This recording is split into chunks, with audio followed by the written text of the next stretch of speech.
Il y a des règles et des principes que Jésus-Christ avait laissés, des règles nouvelles qui sont hors du commun. Mais lorsque tu les appliques, tu vois immédiatement leur intérêt sur ta vie. L'un des principes que Jésus-Christ était en train d'enseigner, c'était le fait de servir pour être grand. Il a même dit à ses disciples que celui qui veut être le plus grand parmi vous soit votre serviteur. Dans d'autres langages, il disait qu'il soit même votre esclave. Ça veut dire le plus petit des serviteurs, le plus engagé des serviteurs. Et dans la vie de tous les jours, tu vois que ces principes s'appliquent. Premièrement, il faut savoir ce que c'est le service. C'est quoi servir? Lorsqu'on parle de servir en général, on parle de se rendre utile dans quelque chose. C'est se soumettre pour se rendre utile. Lorsqu'on parle de servir quelqu'un, on parle de se soumettre à cette personne pour se rendre utile à cette personne. En particulier, lorsqu'on parle de servir Dieu, on parle de se soumettre à Dieu pour lui être utile, pour qu'il puisse nous utiliser pour ses desseins. De la même manière qu'on se soumet à des patrons, à des responsables, à des chefs d'entreprise, de la même manière qu'on se soumet pour se rendre utile dans leur travail, c'est de la même manière qu'on se soumet à Dieu pour se rendre utile. Seulement lorsqu'on parle de servir, il y a certaines implications qui vont avec le fait de servir. Premièrement, il y a l'implication de l'humilité. Une personne qui veut servir doit s'assurer qu'il est humble. Une personne qui n'a pas un cœur d'humilité ne peut servir. C'est pourquoi il y a des personnes qui peuvent faire 2 jours dans un travail, ils ont du mal à se soumettre aux ordres, aux ordonnances, aux directives et ils ne peuvent pas garder leur travail. Si tu dis que tu veux servir Dieu, il faut savoir que ça va demander que tu aies un cœur d'humilité pour te soumettre aux directives de Dieu et pouvoir lui être utile. De la même manière que tu ne peux pas entrer dans un travail et négliger, mépriser toutes les directives qu'on te donne, les ordres qu'on te donne, le travail qu'on te donne pour faire ce que tu penses dans ta vision, dans tes pensées. Bien que ce que tu peux faire peut être très bon, peut-être excellent, l'employeur peut trouver que le fait de ne pas suivre ces directives te rend inutile pour lui, inutile pour sa vision. C'est pourquoi lorsqu'on parle de servir, on parle aussi d'humilité. Deuxièmement, lorsqu'on parle de servir, on parle d'une disposition à être utile. On ne parle pas seulement que de remplir des ordres, on parle d'une prédisposition à être utile.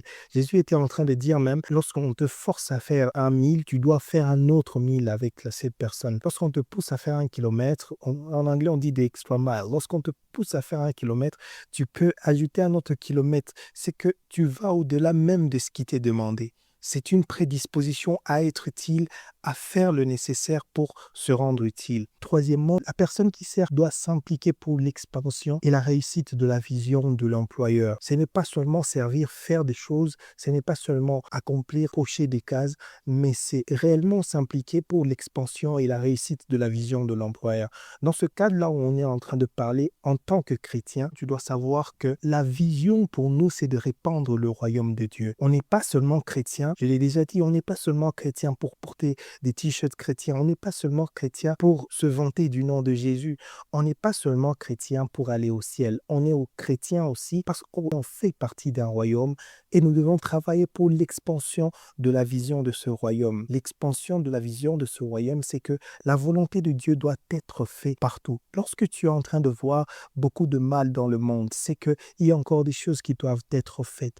Lorsque tu es en train de voir des âmes qui sont en train de mourir sans connaître Jésus, c'est qu'il y a encore quelque chose qui doit être fait. C'est que servir Dieu, c'est quelque chose de très important. Le problème est que beaucoup de personnes veulent être chrétiens sans pourtant s'impliquer dans les œuvres de leur maître. Ils prennent Jésus comme sauveur, mais ils ne le prennent pas comme Seigneur. Jésus ne doit pas être que ton sauveur. Jésus doit être ton Seigneur. Il y a quelqu'un qui a dit que si Jésus n'est pas Seigneur de tout, il n'est pas Seigneur du tout. Il doit être aussi Seigneur de ton temps, il doit être aussi Seigneur de ton service. Maintenant, j'aimerais clarifier certaines choses. Lorsqu'on est en train de parler de servir, lorsqu'on est en train de parler de service, de servir Dieu, de servir les desseins ou le royaume de Dieu, je ne suis pas seulement en train de parler du fait d'être un diacre, je ne suis pas seulement en train de parler du fait d'être un choriste, de chanter pour Dieu, de prêcher la parole, d'être un pasteur, d'être un ministre de l'évangile. Je ne suis pas qu'en train de parler de ça. Je suis en train de parler sur un sens beaucoup plus large, car tu peux servir sur la chair, mais de même aussi tu peux servir dans un supermarché, tu peux servir à l'église, mais aussi tu peux servir à l'université. Tu peux servir dans ton domaine d'expertise. À chaque fois que ce que tu es en train de faire faire rend gloire à Dieu, tu es en train de servir Dieu. Je répète, à chaque fois que tu es en train de rendre gloire à Dieu dans ce que tu fais, tu es en train de servir Dieu.